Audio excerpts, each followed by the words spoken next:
Hey YouTube, Moose Cow here with a long overdue return to YouTube. It's been a while since I posted publicly on my channel.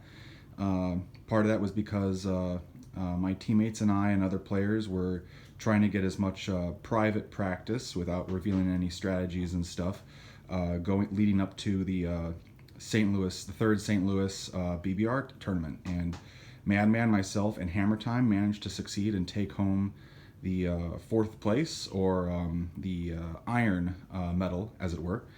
And yeah, it was a blast. Good times had by all. But with that out of the way, it's time to make some more content for Kings and Kaisers. So here we go. I've done a few component videos in the past, but due to popular demand and requests by a few people, I'm doing an updated components video, or series of components videos. This will probably be like maybe 2 or 3 or so, give or take. We'll see how it goes. But anyway, I'm going to start that off with just general components that you'll need. And this is kind of geared more towards people who already have Axis and Allies 1914 pieces or are looking to use those pieces. Madman has, of course, his 3D printed pieces. Other people have their own 3D printed pieces or historical board gaming pieces that they've painted up, and so on and so forth. But because I already have, these pieces, I want to stick with these rather, So if you want, Madman has some really good quality pieces, and he's working on more molds and stuff for like more of the expanded units and stuff like that. If you want his pieces, he's got a few videos about them, and you can contact him through his channel. I think it's grandcommandgaming@gmail.com or something like that, right? But anyway, if you have the 1914 pieces, or if you want to have the 1914 pieces, and you'll be, if you want to have the 1914 pieces, I got some really good news for you. Or if you want more of them, rather, 1914 Axis and Allies has been changed hands, rather, to I think it's Renegade Games, and they are reissuing Axis and Allies 1914 in August of this year, 2023. It has been way too long. I think we can thank the dice gods for the game gods, rather, or whatever, for getting this finally reissued. It has been criminal how long this game has been out of print. Now it's important to note they are not doing a second edition. It's not going to be a second edition. They will fix a few things. I've seen from their posts. They're going to add more chips, and they're going to add like 2 more British infantry, and I think like 4 or 6 more German infantry. I think just 4. Which is really good, because of the out-of-box original game, you had exactly how many Germans you needed to do the default setup, and it came quite a bit of a pain if you wanted to buy more.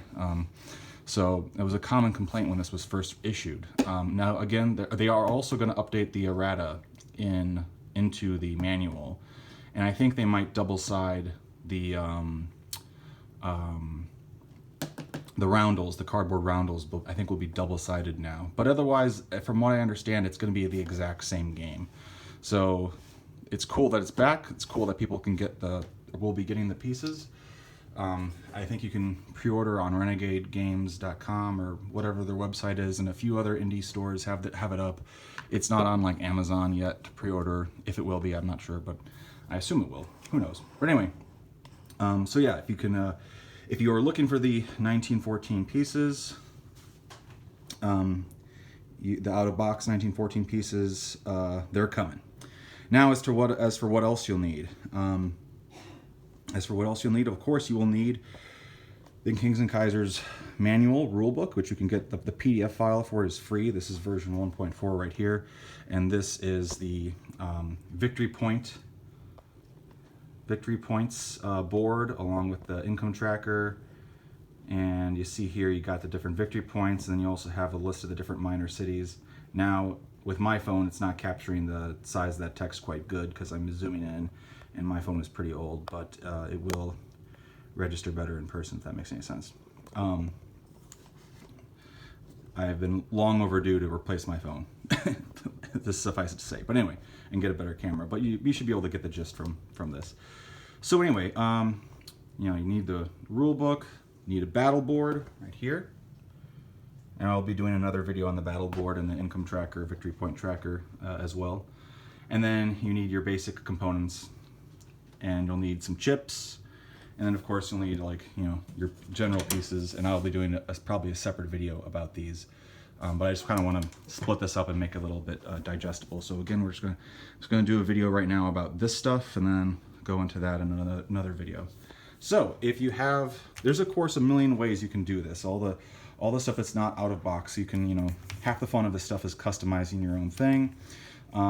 I like having poker chips, and these are the I will never grow up poker chips. I think that's what that company is called.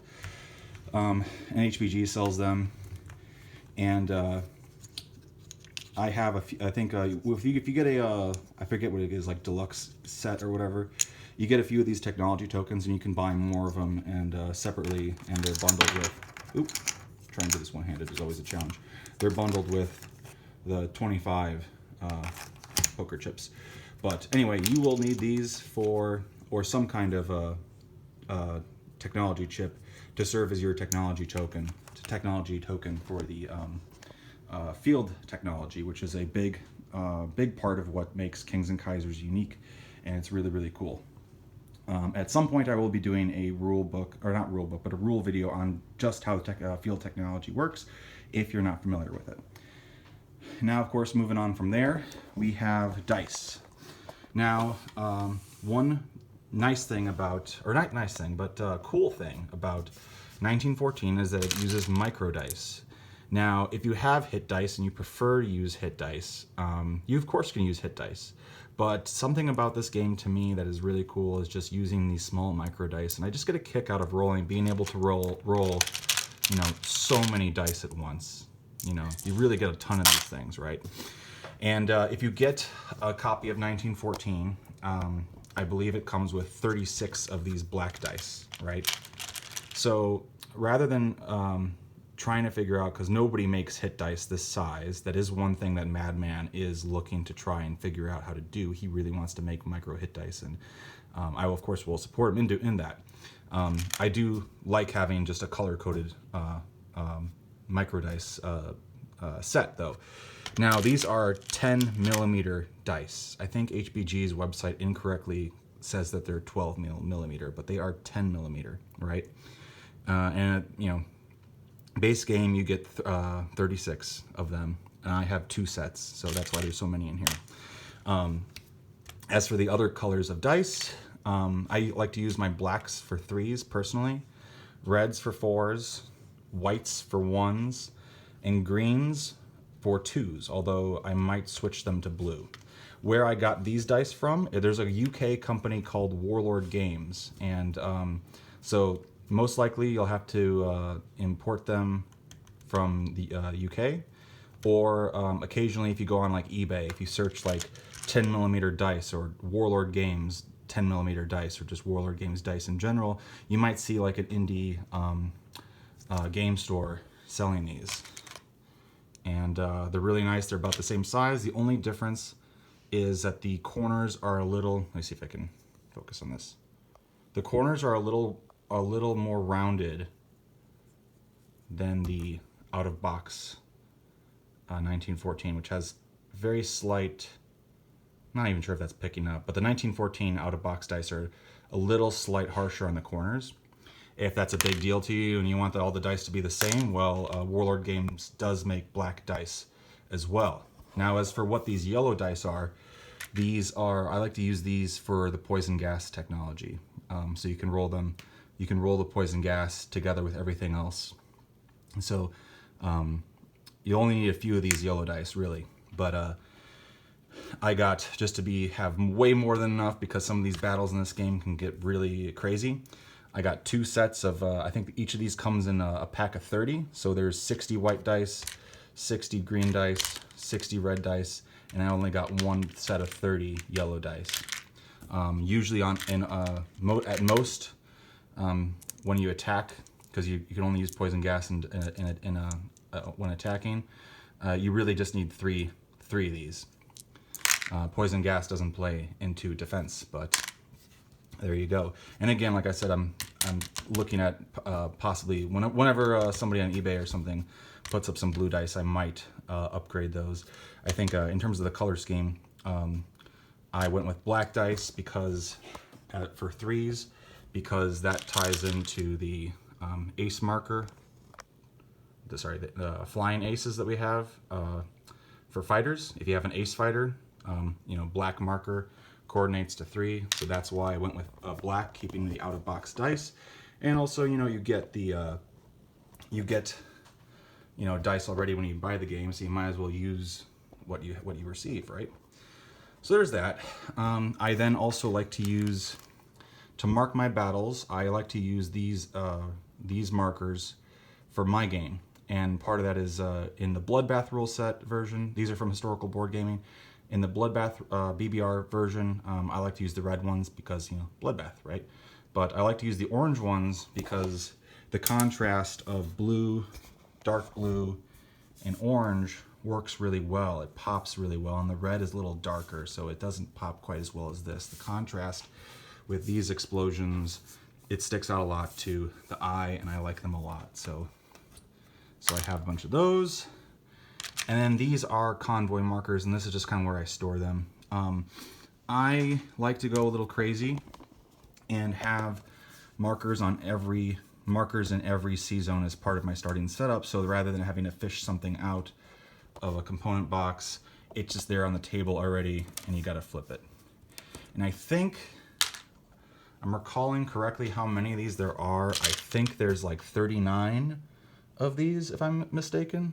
So HBG sells them in packs of 30. Not packs of 30. Too used to saying packs of 30. Packs of 5, right? So I think you need 39, maybe 40, but I'm pretty sure you need 39. I have the convoys, and I have disrupted convoys, and then I glue them together, and I have them in this orientation so I can just flip them over like that. Flip them over, flip them back, and it lives on the map, You don't have to do this. You absolutely do not have to do this, but if you want to do what I do, that's what I do. You do not have to do this. If you just want a couple of convoy markers to throw it out on the map, by all means, Okay. Here also, side note, here is a card deck. This is the current Kings and Kaisers card deck. So of course you'll need one of these. I think I have a separate video on this card deck already. It's like an unboxing video. So we'll, check out that video on my channel if you're curious and you haven't seen it. But this is the card deck with the national objectives, unit references, as well as field technology references, and other stuff like that, and political situations and stuff like that, right? Okay, now moving on to the bulk of it. Can I get this out of the way? Okay, so again, right now I was fortunate enough to get 2 sets of Axis and Allies 1914. So this is 2 sets of blue chips, red chips, dark red chips, dark blue chips. If you're unfamiliar with this, this is Central Powers, this is Allied Powers. This is 1, this is 1, this is 5 units, this is 5 units, right? Okay. And then sticking with that color scheme, as you'll see, we have some bingo chips. We have blue and red bingo chips. These are really cheap. You can just get them on Amazon or whatever. And the reasoning for these is that this is what you use to mark your victory points. So this is obviously a little kind of hard to show off because it should be on the table. So let me just do that real quick. And again, I'll probably cover this again in my another video, but here you go. So yeah, if Central Powers get the Africa point, then they throw it down there. If the Allies get the China point, they put it down there. And that is how you keep track of your points, unlike in BBR, where if you lose one roundel, if you lose one victory point roundel, it's the end of the world. And that is something I wanted to prevent, and I came up with that, and Madman implemented it quite well. So anyway, so yeah, you just get some cheap bingo chips, and if you lose one of them, well, who cares, I think this is about 40 and 40 of each that I have. I think you'll probably need about at least 25, give or take. And the nice thing is also you can take these and mark, actually mark the minor cities on the map too, and see through it. So you can have like a minor city here, Marseille, and then you go over here in the minor cities, which is alphabetical, and yeah, Marseille, right? So the coordinates, and it's kind of easier to keep track of that way. And if you wanted to mark, like, say, Belgrade or Rome, you could, if you wanted to have a visual map, you You get tons of these. If you go ahead and buy these, like buy a bag of bingo chips, you'll have more than enough. So you can totally do that. All right, moving on. All right, so this top row is the field technology, which I'll get into in another video at some point. You'll need improved sea mines. These are all from historical board gaming. The first field technology is improved sea mines, which is this. I like to use this one. Let's focus. Focus, come on. Yeah, I like to use this one from historical board gaming because it's mines and not mine. So if you have improved mines, you put it in a territory, etc. One second, focus. Sorry about that. If you don't have improved mines, you have a regular mine marker that just says mine. And you have that there for reference as well. Now you don't need this. If you don't want it, you don't need this, but it is a very helpful reminder that the territory, or sea zone rather, has sea mines. I find it very helpful to have that because if you're not used to Kings and Kaisers or 1914, it's easy to forget that, and then you have to forget about those, and then you gotta roll in advance. Anyway, or not roll in advance, roll in. You have to re-roll the beginning of the battle that should have been rolled, and so on and so forth. So it's always good to have a visual reminder.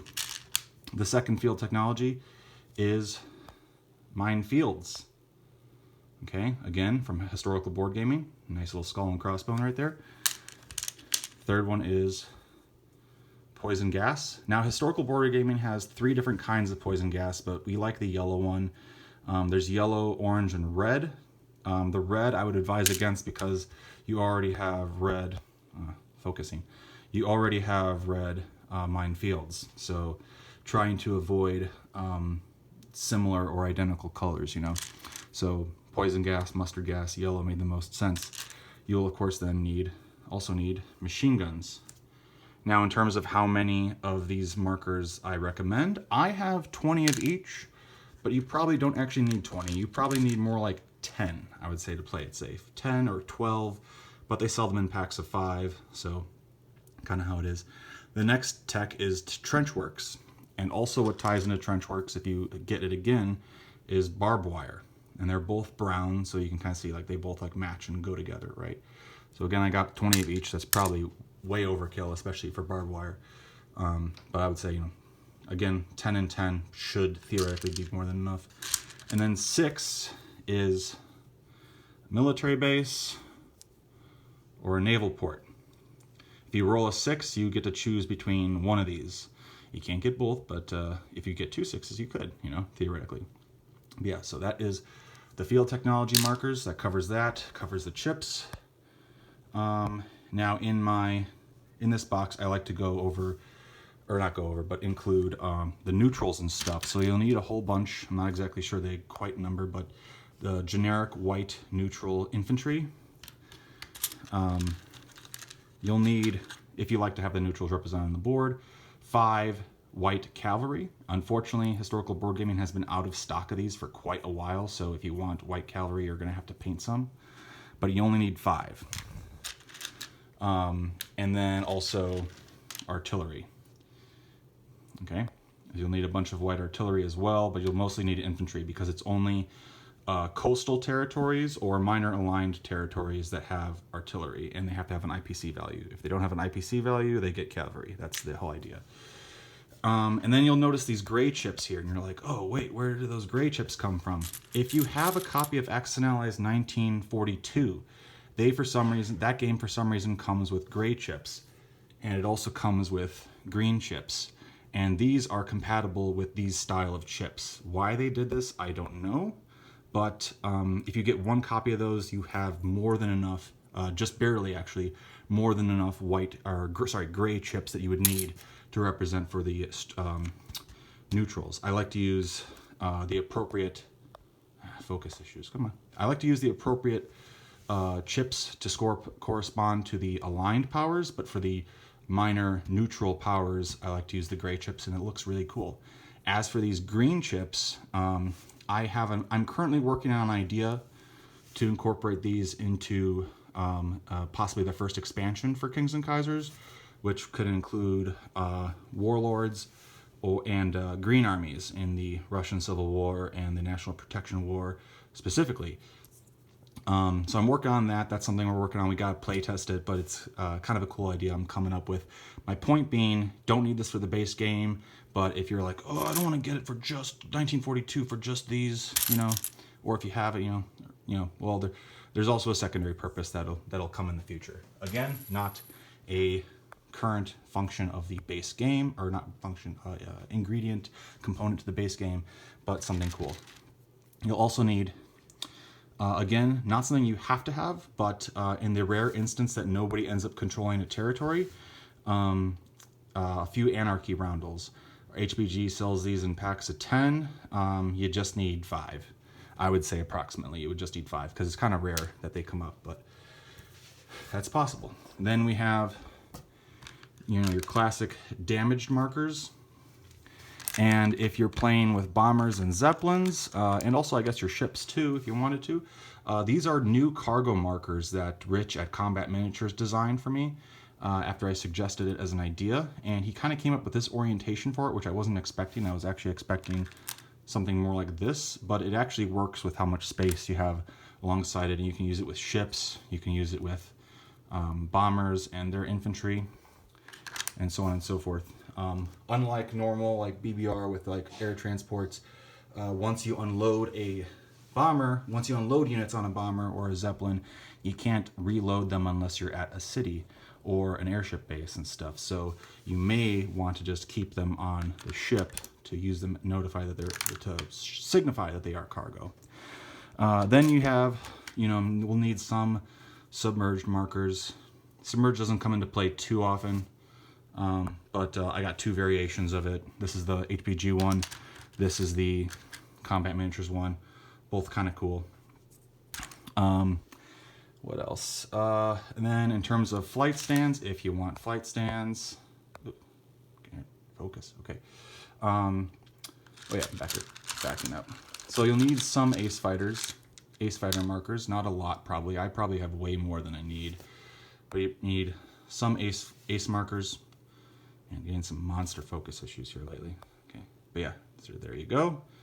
Ace marker, again from HBG, and I got it on the flight stand currently right here, but that is, that's that. I like to use the short flight stands for fighters, and the tall ones for bombers or zeppelins, and hero units, like Snoopy and the Red Baron. I like to use the tall ones for those as well.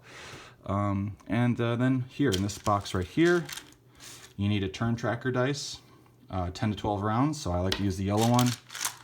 And then, what else is in here?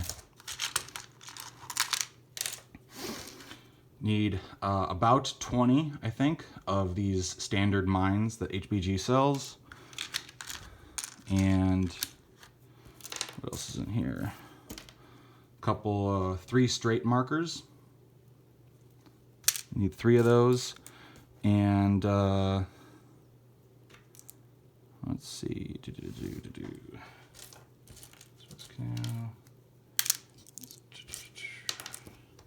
Yeah, 3 straight markers, and then 2 canals. And so the 2 canals, you can have them with closed canal markers, just like that. And the reason you would have it for that is if, say, Egypt is contested, then you can't go through the Suez. If the U.S. is not at war, then the Panama Canal is not functional just yet, right? So until the U.S. is at war, this is a kind of nice little reminder for that. Okay, and then last but not least, yeah, I have just a random yes/no die for myself if I am indecisive about stuff. Let's get these out of the way. Okay. Okay.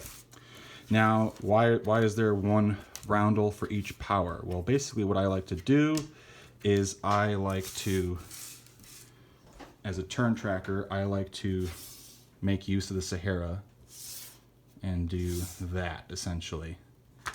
And then have my turn tracker die there, and so on and so forth. Now let me see if I can do this as quickly as possible.